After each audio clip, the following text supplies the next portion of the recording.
All right, today's lecture is actually a fairly bizarre lecture. I'm not even sure if I believe in it. I'll go through. Everything seems logical. I'd love for somebody to come over here and tell me I'm absolutely wrong and why I'm wrong. I just discovered this today. And I don't know, it's fairly interesting. Although, like I said, I find it hard to believe myself, but I can't find any fault in its logic. So let's go through the logic. With special relativity, you can have a person sitting on the ground. His velocity is equal to zero, and he's sitting there watching a car, spaceship going past him. And what he'll do is he'll measure the velocity of this spaceship with some sort of photo radar, or however he'll measure the velocity somehow. And then his velocity that he'll measure is v of the car. And then he'll say that the car was here at x equals 0 and t equals 0, and it was here at L, x equals L, and t equals t. And so he'll do this to try to find out what the rest length and rest time is going on inside of the ship and outside of the ship. And so he'll use the Lorentz contraction and dilation, time dilation and length contraction equations, which are the length that he measures that the car went is equal to the length normally at rest times the square root of 1 minus the velocity of the car squared divided by the speed of light squared. And the amount of time that he measures that it takes for the car to do this is going to be the amount of time if the car just sat still, and divided by the square root of 1 minus v squared over c squared. All right. Now this is what's kind of interesting here, is to divide this by this. So the length that this guy on the ground sees this car move divided by the time that this guy sees. Those are both his versions of this experiment. Is L over t. And of course we'll have to divide this divided by that, which I wrote right here. And when you, first of all, L over t will be the velocity that he measures. So L over t is v. And L0 over t0 is v0, of course. It's what the person in the car would measure.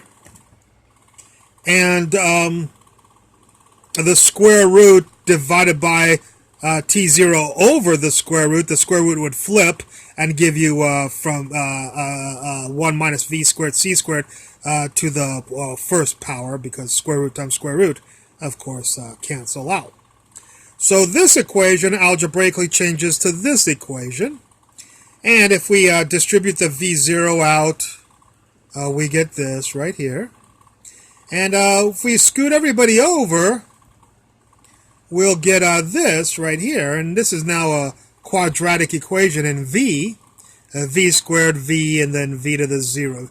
V squared, v to the 1, and v to the 0. So this is a quadratic equation where a equals v0 over c squared. That's Mr. A. Mr. B, of course, is equal to 1. Mr. B. And Mr. C is equal to, of course, negative 1. Okay, so if we have A, B, and C, we can go to our little quadratic equation, and we get negative B, which is negative 1, plus or minus the square root of B squared, which is 1, minus 4 times A, V0 over C squared, times C, which is negative 1, over 2 times Mr. A. There's our quadratic equation to solve for Mr. V. V equals this. And we won't worry about the negative quadratic solution, or square root solution. And so we'll get this. And if we do a little bit of algebra, flip this over, c squared over v squared is this. Distribute the 2 to this and the 2 to this. And then just make this a little bit nicer. 1 plus 4v0 squared. The negative times a negative is a positive. We get this. And what we'll do is we'll bring the one of the c's we'll bring in. So we'll get a c right there. And we'll get and then we'll bring the c in the square root. You'll get c squared plus 4v0. I'm sorry, v0, not squared. Catch a mistake there. So c times, bring the c in, it becomes c squared. This will be c squared, and then c squared here will turn into, well, we'll cancel the c squared, so you'll just get this. And then I just put over a common denominator of 2. So we get this. Now the question here that's interesting is, this is where it turns a little bit interesting, is to make v0, v0 get bigger and bigger and bigger. So, and then of course the largest it can become is the speed of light. So we wonder, as v0 gets bigger,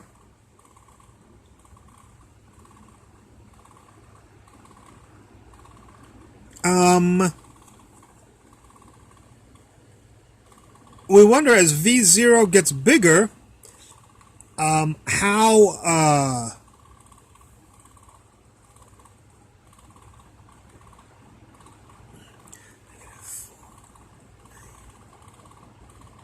I'm sorry, that is a negative v0. No, that was correct. This is v0 squared. See, always look at your units. And this is v0 squared. There we go. Because the units of this was not going to equal the units of this. Sorry. Caught another mistake here. Dragging a lot of people around here. So that looks all okay now.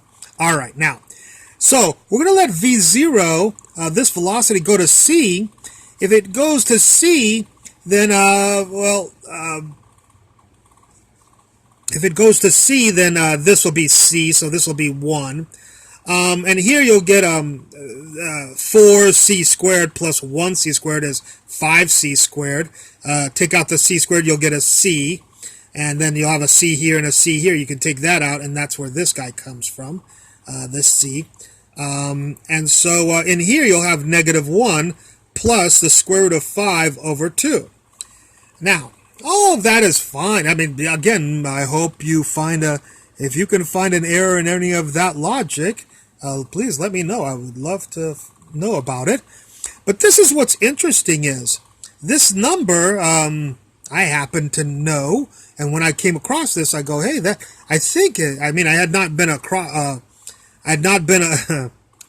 it in a long time, but I thought I'd seen that number before. And it is. It's called the golden. It's a reciprocal of the something called the golden ratio, which I will explain to you in just a second. So that we have that the velocity that this guy measures, as the velocity on the speedometer of the car goes to the speed of light, is going to equal the speed of light divided by the golden ratio.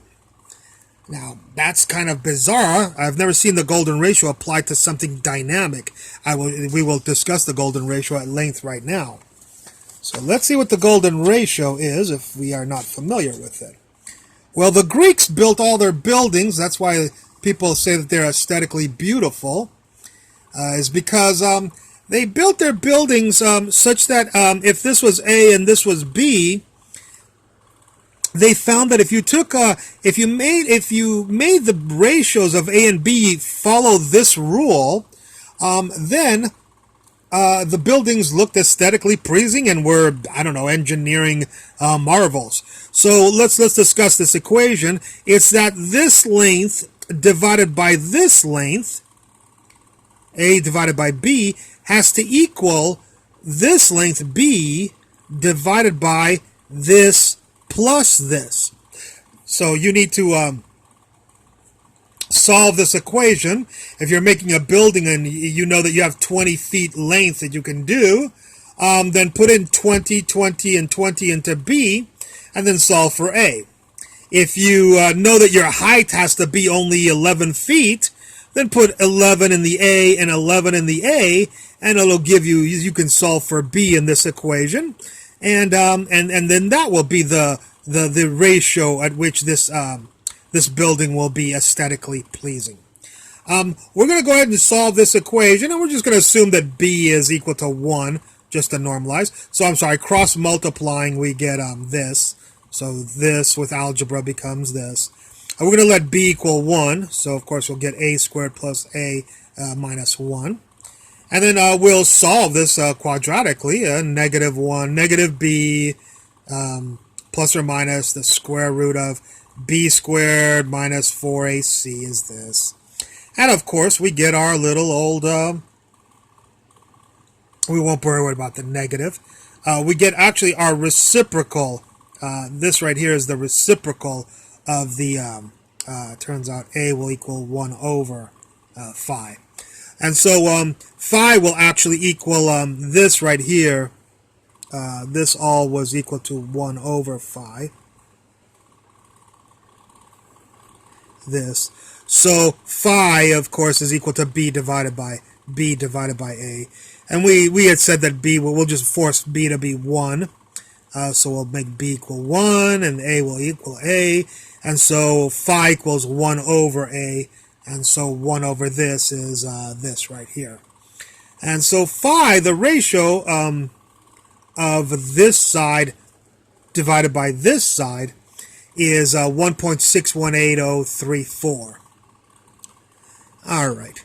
Now, the interesting thing about phi, it's been applied to many different things. There's something called the Fibonacci series. If you're not familiar, you take 1 and 1, and 1 plus 1 is 2, and 1 plus 2 is 3, and 2 plus 3 is 5. So you add the previous two terms to get the next term. 8 is 3 plus 5. 13 is 5 plus 8. This is called the Fibonacci series, and it appears in many things of nature, like the sunflower seed and other stuff. Rabbits mating and whatever. But what's interesting is that if you take the ratio of a later divided by a previous on the Fibonacci, so 1 divided by 1 is 1, 2 divided by 1 is 2, 3 divided by 2 is this, and you take this ratio approaches phi. So that's one interesting thing about the golden ratio, also sometimes called the golden mean. The other interesting thing about the golden ratio is that the number, the phi, is equal to this, but its reciprocal is equal to the exact same thing, just with the 1 taken away. So it's the decimal. 1 over the phi is the decimal of phi, which could be written, of course, as phi is equal to 1 plus 1 over phi. So that's another equation that you could use. If you solve this equation, you'll get the same answer for phi here that you did when you solved this equation right here. All right. Okay. Well, now let's not get lost track. We took a huge side turn, detour with the golden ratio. But what was strange is, remember, we said that the velocity that the person on the ground measures of the spaceship or the car going by is going to equal c divided by phi, which is approximately equal to c divided by 1.618, which is about 1.85 times 10 to the 8th meters per second. And that's the fastest speed that he will ever measure if the car is going at the speed of light. So, of course, the speed of light is 3 times 10 to the 8th, so we can see the marked difference between these two. So, just an interesting result that I discovered today, and I thought I'd make it public and see what other people think of it. And like I said, I have no problem with people coming and saying step number 7 is wrong and step number 13. I always want to get smarter. I get smarter by listening to people who make sense. So as long as you make sense, show me where my mathematical error is in here, then this. Otherwise, right now, I'm going to have to accept begrudgingly the result that no matter how fast this guy goes up to the speed of light, the velocity the guy on the ground will measure will never be bigger than c divided by the golden ratio. That is my conclusion. at least temporary. I hope you enjoyed this video. I look forward to any comments at the bottom, especially on this one. And I thank you for watching the video.